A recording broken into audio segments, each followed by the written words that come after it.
everybody. Hi. So my name is Jodi-Tatiana Charles, and I'm going to be focusing on your legacy. This is my dad, Raymond Charles. He's a co-CEO of our family. And throughout our entire lives, he always gave us these little lesson points that we had to really focus on. But we always just thought, Dad, I can't believe you're doing this. But you know what? These lessons really taught us something. So he's the person where he gave me a car, and he's like, it was my second car. I tested the waters, I proved that I can actually have a car. And he gave me a manual. I'm like, Dad, I don't know how to drive a manual. He goes, that's okay. I go, if you don't know how to drive a manual, then you don't have a car. I'm like, but are you going to teach me? He's like, absolutely not. He goes, you'll figure it out. I go, but I'll give you the hint. Manuals and hills don't go well together. I'm like, oh, okay. We wanted to actually have designer clothes. The whole entire concept of we want to go shopping. I go, but yeah, we didn't have a job, so we knew that Mom and Dad were going to actually have to buy things for us. And my dad's like, I was a seamstress when I was growing up. I go, I will go out there and buy you clothes. And we're like, oh great, oh my God, we broke him because he was the king of no. And of course, all of a sudden, what happens? He literally came back with 2 sewing machines and said, if you want to learn how to sew, if you want to have designer clothes, you have to sew them. He was always doing this in regards of, if we asked him about things in regards of, Dad, how do you spell something? He'd spell out dictionary. There was always that lesson where he would give us the props where we had to learn it for ourselves, but it was never that concept of getting it done, just by being handed something.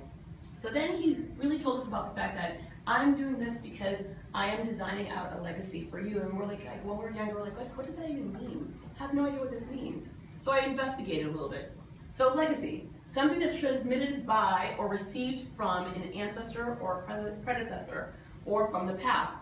Still, I read it, I saw it, I went to the dictionary, still didn't get what that meant. Investigated some more. And I met this guy. His name's Alfred. Now Alfred is a very interesting man. Alfred one day, working very hard, scientist, went and had a situation where his brother died. Sudden death, very, very tragic death. Opened up the obituary, and one of the sad things about that was they're like, wait a second, they wrote the obituary wrong. They wrote my name instead of my brother's name. I go, how dare they? How dare they make a big mistake like this? But then he kept on reading the obituary, and everything about it was negative. How he was such a horrible person. And he's like, wow, I am alive right now, and I'm reading this obituary about me, and it's not good. I have to do a little bit better in my lifetime. I love the saying because one of the best things about the saying is it comes up over and over again. I heard it when I was a child. I've heard it in the movie Coco, but it is true. You die twice. You die once, the day that you stop breathing, and you die the second time when people stop talking about you. And it's pretty tragic when you think about that, when people just stop talking about you. And sometimes people would think well, no, everyone's going to continue to talk about me throughout my life, but it's not true. So I really had to think about Alfred. Alfred was thinking the same thing. We were like, wow, people are going to stop talking about me. Alfred found a way to turn that around. So Alfred literally is Alfred Nobel, where the Nobel Peace Prize comes in. And that legacy has lived on.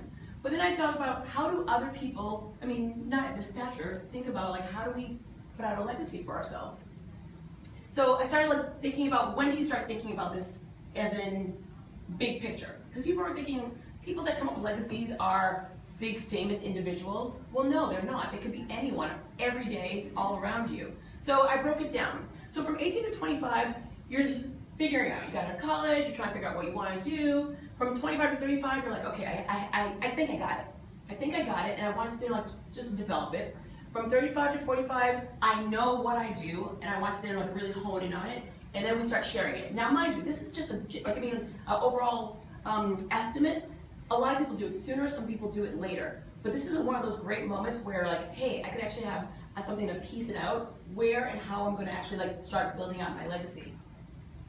So, it frustrates me when I go to events and you say, hi, my name is Jodi, and the person's like, hi, I'm Sue, Bob, Tim, etc.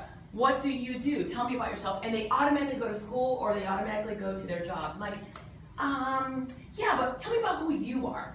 Give me a little bit more about you. And no one ever does. It's just easier to dive into the go-to, school and work. So I wanted people to think about a little bit more about themselves. So I figured out, I'd come up with a list of things that you should start thinking about to start developing your legacy. So I want you to be authentic. I don't want to sit there and be with someone that's like carbon copy of everybody else. I want to meet you and I want to sit there and find out something fantastic about you. I don't want you to half-ass things. I find it so funny when people are like, I go, well, I kind of do things halfway, but I'm like, like if you're going to go for something, you want to sit there and go give it 120%. I go, that whole entire half-assing, people are going to figure that out very quickly. Take a risk. I live in the world of why not. Like, why not? If someone suggests something to me, I'm like, I go, hey, why not? Sure, let's try that out. It'll be fun, it'll be engaging. I may flop on my face, I may succeed, but at least I gave it a try. So like, you know, just like take those risks. This is my favorite. Be audacious with your goals. I mean, like everyone thinks, I go, oh my God, I go to skydiving. I use this because I actually did it. I convinced 22 friends to join me to go skydiving. Of the 22 friends, 11 jumped, and of the 11 people that jumped, 7 of them had little kids at home and said, we married well. And that for me is huge, where not only do you want to have those audacious goals, but you really, really want to have someone, like a lot of people that have your back, that literally will follow you in these dreams, or even just join you in these dreams.